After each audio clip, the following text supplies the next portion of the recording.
So, what's the excitement for tomorrow, guys? कल 5 तारीख है. हमारा जो गाना है हीरा मानी जी का, मेरा, हमजा मलिक का, मेरे यार हमजा का, जिसने गाना गाया है, हीरा मानी जी ने और मैंने तो बीच में एक्ट किया है ना, लेकिन आप सबको बड़ा इंतजार था ना. कल है यार, चुप कर यार. कल 5 तारीख है, दोपहर को 3 बजे हमजा मलिक के चैनल पे, जहां पर मैंने आपको लिंक पहले दिखाया था व्लॉग में, वहां पर गाना रिलीज हो रहा है. मैंने पाकिस्तान की हिट लिस्ट में वो गाना लेके आना है और आपके बगैर वो पॉसिबल नहीं है. कल दोपहर 3 बजे 5 तारीख. Over you guys.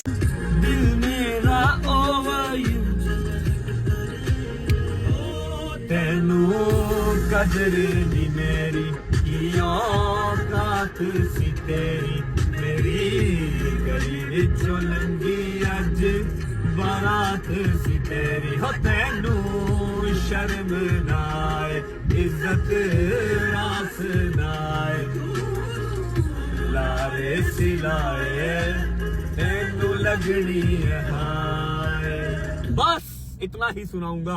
अच्छा जी, तो this is to inform you के स्पॉटिफाई पे हमारा जो गाना है ओवर यू, जो कि कल वीडियो आएगी उसकी 3 बजे हमजा मलिक के चैनल पे, लेकिन अभी उसका ऑडियो रिलीज कर दिया गया है Spotify and all that platform जहां पर ऑडियो आता है. लिंक मैंने यहाँ पर लगाया हुआ है, आप जाके स्पॉटिफाई पे गाना सुन ले. बाकी कल 3 बजे आपको वीडियो भी मिल जाएगी.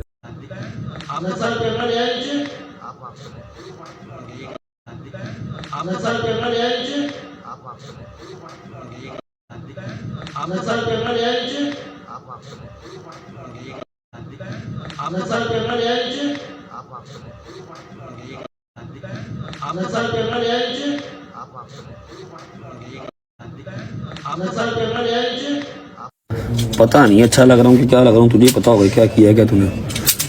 हैं अच्छे रहे. चलो ठीक है.